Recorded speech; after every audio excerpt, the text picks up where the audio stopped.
Well, hi, I'm Rosebean and I like to draw, and today I want to talk about Honkai Star Rail. But first, happy birthday, Flins! If I scheduled this right and this is coming out on Halloween. And sorry in advance if I ramble or stutter. Today's speed paint is the Happy Birthday Flins picture from the beginning. So recently, I've gotten into Honkai Star Rail and Genshin Impact a little bit, so I want to yap about how much I love these games and introduce you to my Honkai Star Rail OC. Honkai Star Rail is a turn-based gacha game, where you collect characters to help you fight and progress the story. The characters have two different forms of classification, damage type and path. Damage type is basically what element they attack with, so physical, ice, electric, etc. But the paths are a bit more important and complicated. It's how they attack, but also who they are. So an example is the hunt.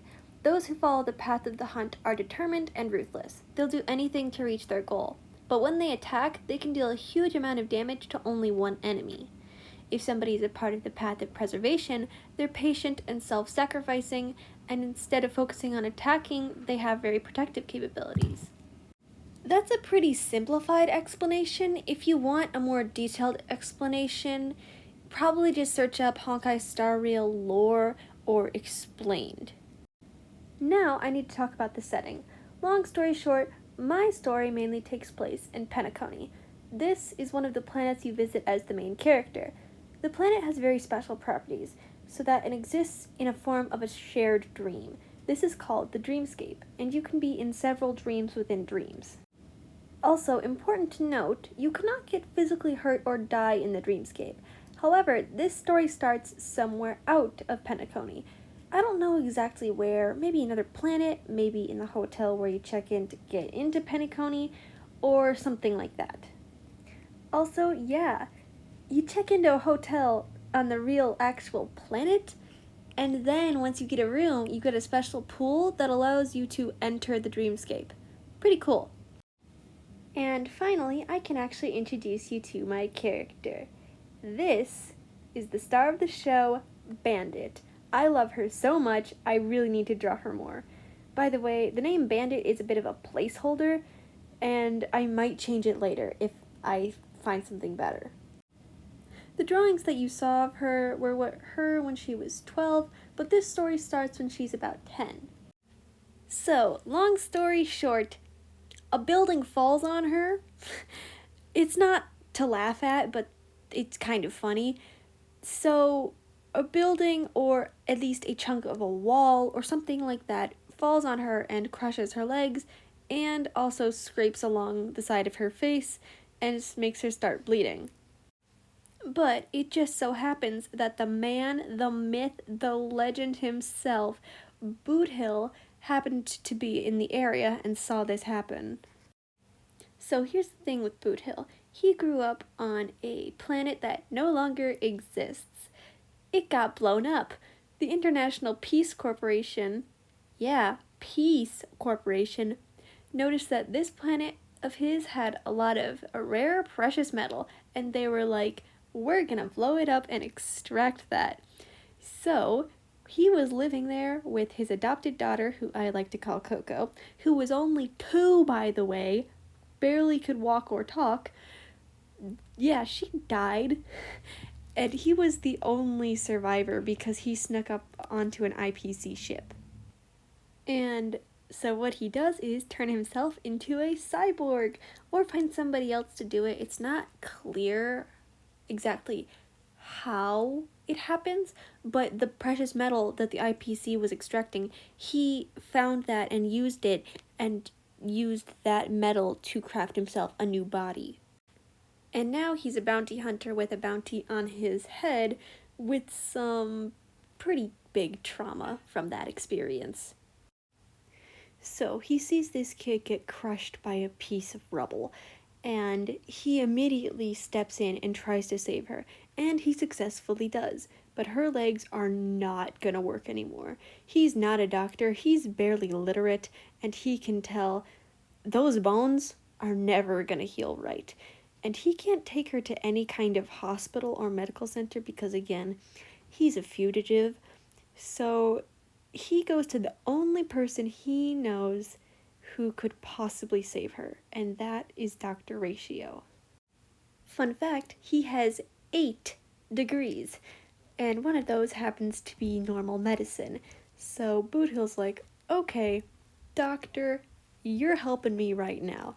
And so he takes her to Dr. Ratio. He is very confused, but still helps her.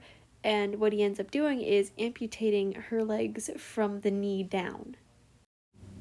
I cannot get this meme out of my head. If you've seen the Lego Ninjago movie, you know exactly what I'm talking about. It's that on a scale of 1 to 10, how bad is it?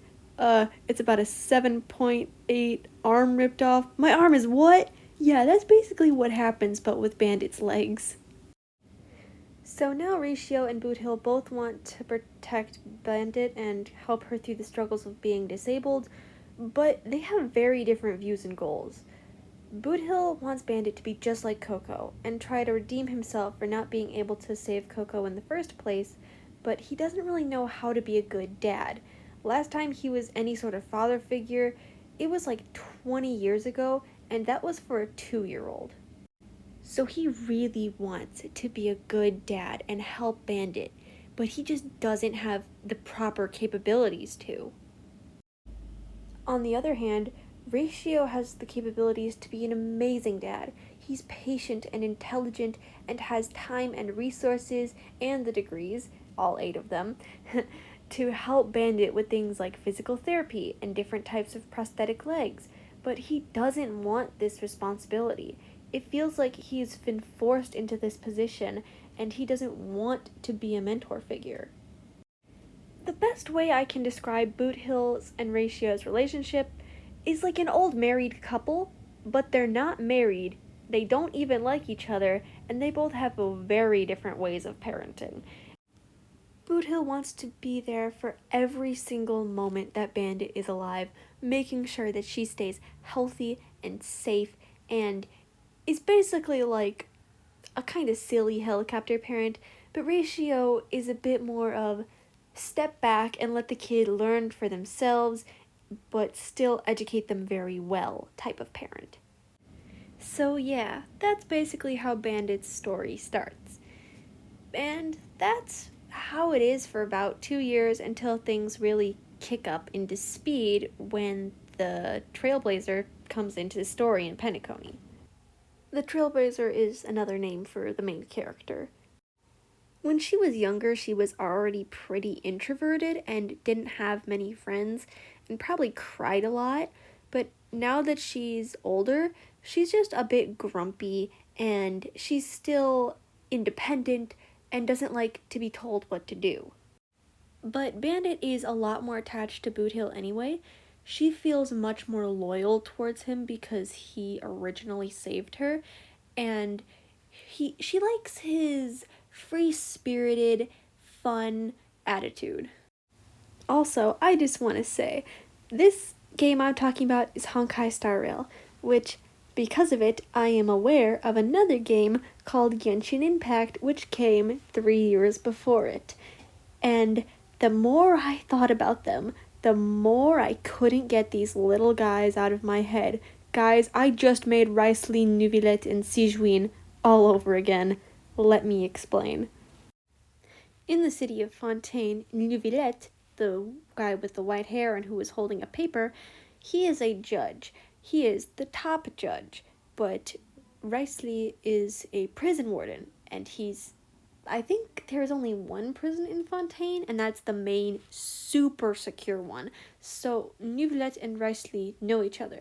Sijuin, oh man, I just love saying these French names. Sijuin is the little kid who had the weird antennas because she is, I may be saying their name wrong, but I think she's called a memo sprite or something. They're like these little water fairy things, and she's a really good healer, Sijuin. So she lives in the prison as a nurse, but she's basically Neuvillette's daughter. They're super close. She writes to them. Fun fact, the pictures I took, that was Nivilet reading Sigewin's letter, which she was writing in that picture. So yeah, you got a gray one, a blue one, and another kid who is also the blue one, and they're like a silly little family. This is perfect. Oh, and would you look at that? This speed paint is now over. The next one is what if Bandit was a cat cake? These were special items, I believe, but they're sentient. They were special creatures featured in a event. I think the first year that Honkai Star Rail came out, and there was only 8 cat cakes, and they were only of the top 8 main most popular characters, so I'm drawing if what if Bandit was a cat cake. Oh, and of course I had to do Boot Hill and Ratio. I mean, come on, little cat cake family. Also, I would like to draw your attention to the thumbnail. Who are those 2 women with the brown hair? Well, that is my D&D character Clementine. So, long story short, not only was her design an inspiration for Bandit, but her story has a fundamental part that changed how I write and look at my characters. In every universe, there will only ever be 2, and there always is 2 characters that are connected through a specific bond, the red character and the blue character. I like just to call them my reds and blues for short. Now, the definition of a red character is usually the more protective character and usually has a bit more trauma, but the blue character is usually the gentler one and usually isn't as traumatized. Clementine is a red. She had a wonderful boyfriend named Jesse. They were so perfect for each other. But because of the D&D campaign, he got Thanos snapped out of the universe and just never showed up the same day that she found an engagement ring in his pocket. So now she is heartbroken. Clementine also has the strongest sense of knowing that she is a red, and she can tell who is a red, who is a blue, and she can travel between the dimensions. She knows like everything. But this leads back to Bandit because Boot Hill is the red to Bandit's blue. It is a little bit ironic that their colors are red and blue and they correlate, but in other universes it's different. So, for example, Nivilet and Sigewin, Nivilet is a red to Sigewin's blue. Sigewin is already blue, but Nivilet is also blue. So it doesn't mean the colors have to be aligned. By the way, the reds and blues are a free prompt to use. I would like it if you credited me if you were talking about this in a video, but you are free to use this for your OCs. Other characters that I can think of that I believe are reds and blues are N and Uzi from Murder Drones, Sussy and Derpy from K-pop Demon Hunters, Jinx and Vi from Arcane, My Melody and Kiromi from Sanrio, Shadow Milk and Pure Vanilla Cookie from Cookie Run Kingdom. I already talked about Nivilet and Sigewin, and if Bandit wasn't in the Honkai Star Rail universe, it would probably be Robin and Sunday. Also, by the way, Bandit is a physical type iridation character, which means she attacks with her legs. Physically. But the iridation means she values logic and intelligence, smartness, gaining knowledge, and it means she can attack multiple targets with pretty good damage.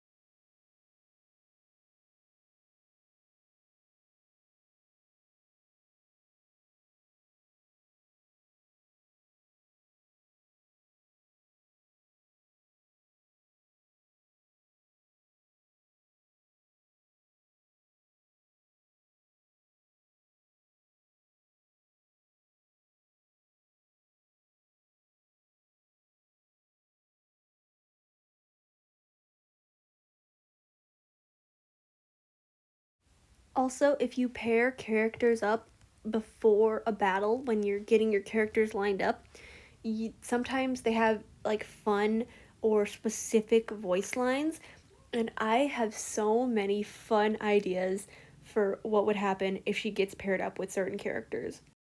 Like if she was paired up with Luca, who is missing an arm and has a prosthetic replacement, she would say, "Huh, nice prosthetic," and he'd be like, "Yeah, same."